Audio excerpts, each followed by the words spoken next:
조선이 일본으로 인해 가슴 아픈 역사로 신음하던 그 당시 조선의 마지막 왕족이었던 그는 술을 잘 먹고 여자를 좋아하며 권총을 잘 쏴서 젊을 때는 파티장에서 권총을 빼들고 샹들리에의 등불을 쏘며 쇼를 벌였지요. 자동차 애호가로 미국의 오버랜드를 타며 드라이브를 즐겼고 창밖으로 얼굴을 내밀고 지나가는 여인들을 감상하는 것을 즐겼습니다. 심지어 이러한 방탕한 생활 덕에 이토 히로부미에게 여러 차례 꾸지람을 당했다고 하지요.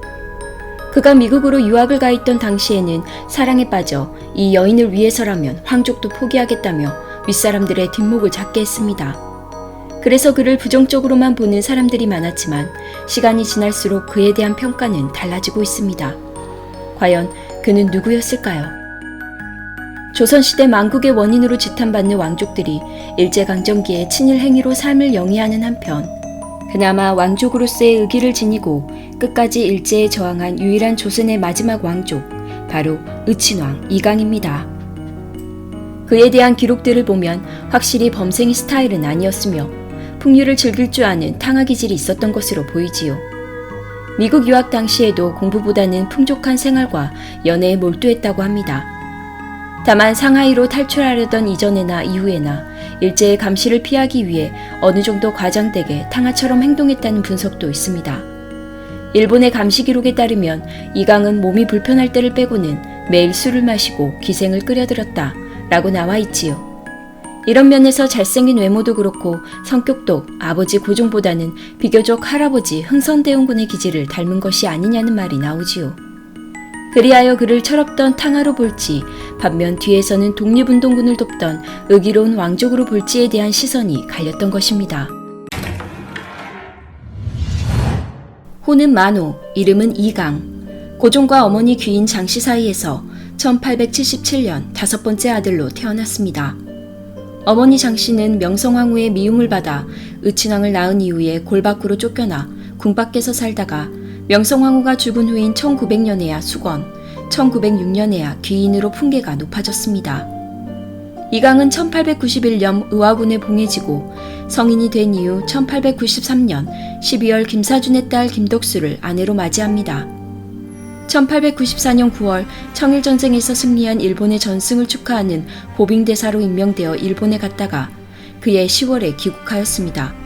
1895년 5월에는 특파대사에 임명되었으며 같은 해 8월에는 특파대사 자격으로 영국, 독일, 러시아, 이탈리아, 프랑스, 오스트리아 등을 차례로 방문하였지요. 1900년 미국으로 유학하여 오하이오주 웨슬리안 대학에 입학하였으며 같은 해 8월에 의친왕으로 봉하여졌습니다. 을사조약을 맺기 2년 전인 1902년 한국에서 6.1준 등의 유학생 출신 지식인들이 쿠데타를 일으키려고 하다가 적발되지요. 이들은 무능한 고종을 대신하여 이강을 새로운 황제로 추대하려고 하였지요. 허나 미국에 있던 이강은 쿠데타에 대해 전혀 모르고 있었습니다. 그로 인해 황족들에게 불신을 얻게 되지요.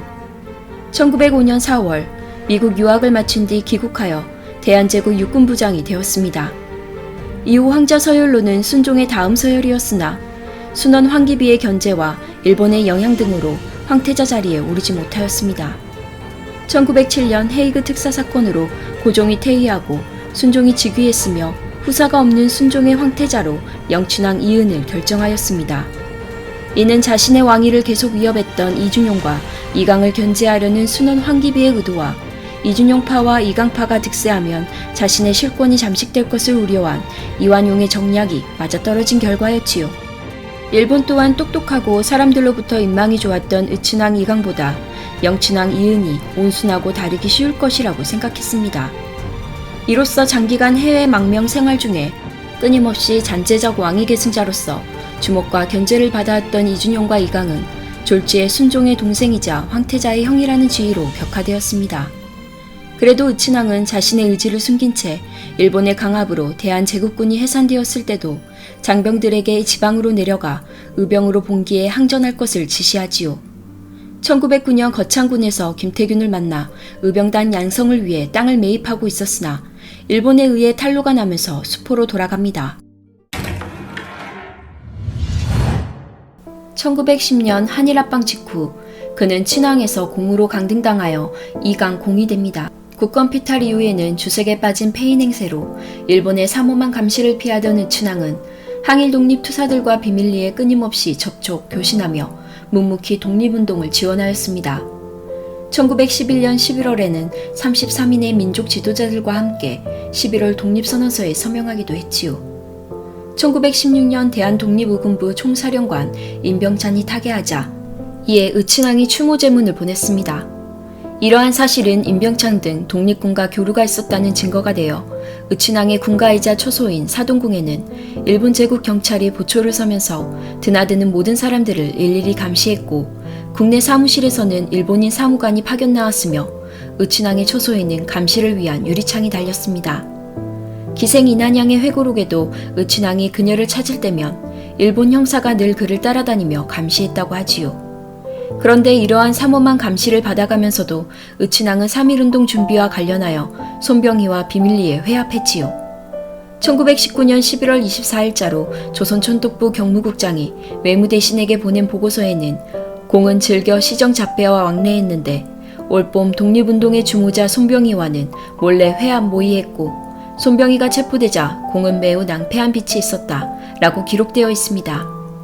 1919년 으츠낭은 대동단의 전협, 최익환 등과 상해 임시정부로의 탈출을 모의하였습니다. 상해 임시정부 내무 총장 안창호는 아직 미약하고 주목받지 못하는 상해 임시정부에 내부적으로는 구심점, 대외적으로는 정당성을 강화하고 한국인들은 물론이고 전 세계의 관심을 증폭시킬 수 있다는 판단 아래 으츠낭 망명을 계획합니다. 만약 성공한다면 한국인들이 정말로 일본의 통치를 원한다는 일본의 선전전에 대항할 수 있을 거라 기대했지요. 으츠낭은 일제경찰의 감시를 피해 기차로 평양을 거쳐 신의주의 압록강 철교를 건너 만주 안둥에 도착하였습니다. 하지만 으츠낭이 자택에서 사라지자 대대적인 체포작전을 전개한 일본 경찰에 발각되어 다시 국내로 송환되었습니다. 이 사건으로 재판에 회부되지만 사법처벌은 받지 않았으나 당시 대한제국 황족들에게 허용되었던 한반도 내 여행의 자유를 박탈당하는 보복을 당하며 사실상 강제연금되지요. 으츠낭은 상해 대한민국 임시정부에 보낸 편지에 다음과 같이 적었습니다. 나는 차라리 자유한국의 한 백성이 될지언정 일본 정부의 친항이 되기를 원치 않는다는 것을 우리 한인들에게 표시하고 아울러 임시정부에 참가하여 독립운동에 몸바치기를 원한다. 그는 망명 실패로 국내 항일 조직이었던 대동단 조직도 큰 타격을 입었습니다.